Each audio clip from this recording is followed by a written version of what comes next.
This year, the long-running BBC science fiction series, Doctor Who, turns 50 years old.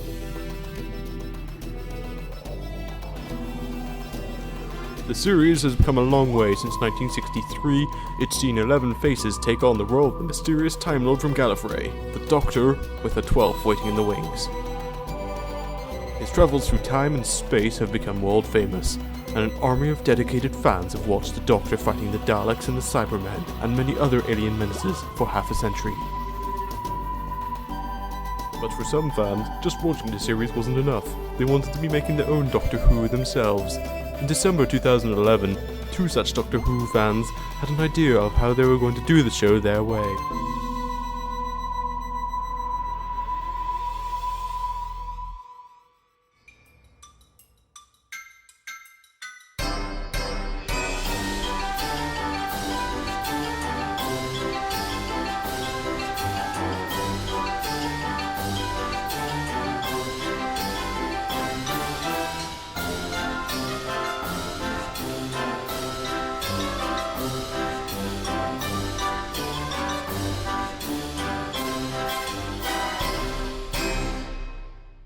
Andrew Clements and Jack Knoll are the producers of the web series Mini TARDIS Tales.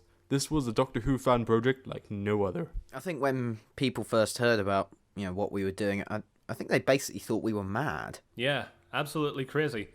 Although I think that when people hear about it now, they think... Well, I mean, they still think we're mad, don't they? Yeah, pretty much.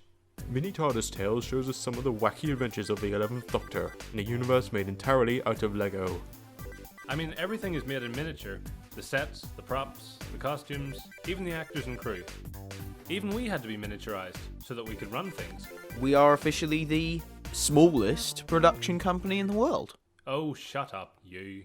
I just remember when Andrew and Jack first came to me with the idea for Mini TARDIS Tales, they said, of course, Matt, we are going to have to miniaturize you. And I thought, well, I hope the money's good, because that could have a bit of an impact on my career. And do you know why they did it? It was all to cut costs and save money. If you shrink everything down, you don't need to spend as much money on it. They'll never tell you that, but that's the reason they did it. Fortunately, Matt did agree to the whole thing. I mean, we had to double his fee, but nevertheless, he did agree to the whole thing. And then later, we got Karen Gillan and Arthur Darvill involved. But the first thing that we wanted to do was have Matt's Doctor meet Tom Baker's Doctor. I think that's just a dream we had from the very beginning. In the first episode, Time Slip, a temporal glitch suddenly causes the 4th Doctor to suddenly appear in the 11th Doctor's TARDIS. Hello there, Confidential. Today is a very special day because I am joined by the supremely talented, supremely supreme Mr. Tom Baker. Oh, you're too kind. Yes, I can see why all those fangirls positively throw their knickers at you.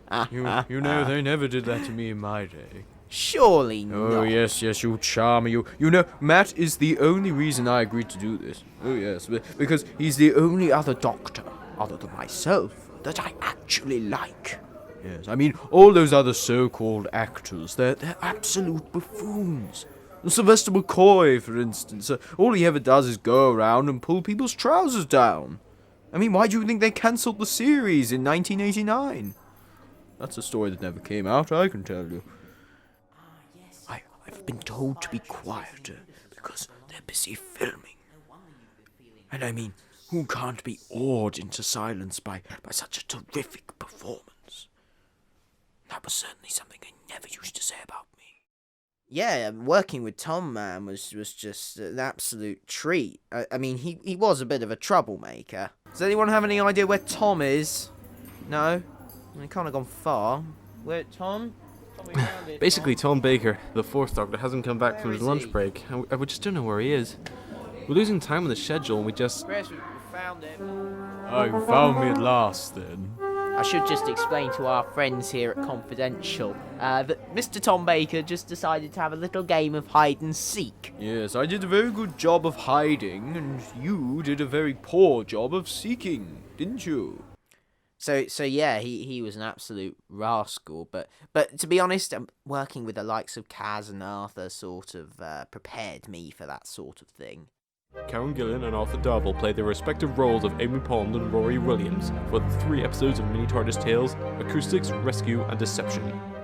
Karen and Arthur were wonderful to have along for the ride. I think what you can really see in the episodes that they were all in is that they had such good fun doing what they were doing. Arthur Darvill may have disagreed with that during the filming of his scene from episode 3, Rescue. We're working on the green screen today, and this is the scene at the climax of the episode, where Rory is flying on the back of the Gazillion while the Doctor is sort of towing it away with the TARDIS. The filming of this complex scene did mean that Arthur had to be left hanging around. There's been a few technical hitches and things like that, and it means I've sort of been up here for quite a while now. Just sort of sitting on the back of a fake dinosaur 30 feet up in the air. That's show business confidential. All while Karen and Matt are down there having coffee with the producer. But you know,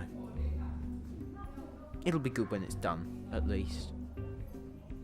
You alright up there, Arthur? Yeah, having a great time. Do you want some coffee, mate? No, thanks. Good, because I can't get it to you up there anyway. I don't know if you can tell, confidential, but Matt enjoys winding me up immensely. Eventually, filming gets started. And before long, Arthur has his feet back on the ground. Did you enjoy that, Arthur?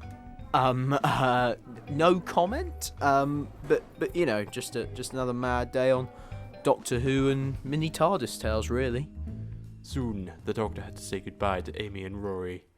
I loved them, and I loved Amy and Rory, but I mean, I suppose all good things have to come to an end.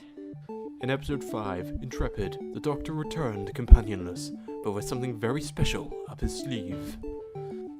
By the time we got to episode 5, we decided to change a few things. We no longer had Amy and Rory, so it seemed like a good time to go for things like a new title sequence, new theme music, and, most importantly... A new TARDIS. That was my line. Hello, Confidential. Today we've got something very special for you. Myself and our designer, Jim, here are going to show you around the new TARDIS. The first thing you notice really when you walk in is just how much bigger it is. Yeah, it really is absolutely massive. But the funny thing is that it isn't any bigger than the old one. But because you've got this sloping ceiling and wider open spaces, it just feels bigger. Oh wow, yes. Yes, there's just something grander and more epic about this one, really. It sort of feels old and ancient and a bit like a tomb or pyramid or something, but still sort of, full of gadgets and shiny buttons to press and, all the rest. Which is sort of what the TARDIS should be like, really. Oh, absolutely, yes. We give the Doctor this brand new TARDIS, and of course the first thing he does is try to race it and push it to its limits, only for it to get ripped apart by a dusty old freighter of all things. And of course when he gets on board he finds Gabrielle. That poor girl. Yeah, she was stuck inside that costume all day, bless her. I mean, I was stuck with my head poking out of a Dalek for one afternoon, and I couldn't stand it, so, she must have gone through hell while we were filming that. Yeah.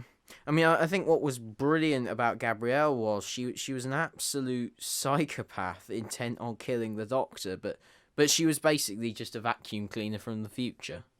But talking of the future, what does the future have in store for Mini TARDIS Tales? Hello, Confidential.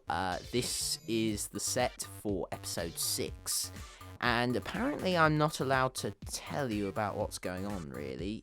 But what I can say is, you see her over there? She's important, she is. You keep your eye out on her. But other than that, all I can say is the fans are in for a treat with this one. We're all working very hard to make this the best episode of Mini TARDIS Tales yet, and we hope you enjoy it. We certainly do have some surprises in store for people who know the show really well and know a little bit about Doctor Who history. We're reintroducing something very iconic from the show's past that was extremely popular at the time. Yep. And we are bringing that iconic thing back in style, if I may say so. But for now, you'll just have to sit back, enjoy the 50th anniversary celebrations, and wait to see what we have to offer you at the beginning of 2014. Shall we tell them what it is we're bringing back? Oh, alright then. In episode 6 of Mini TARDIS Tales, we are bringing back the...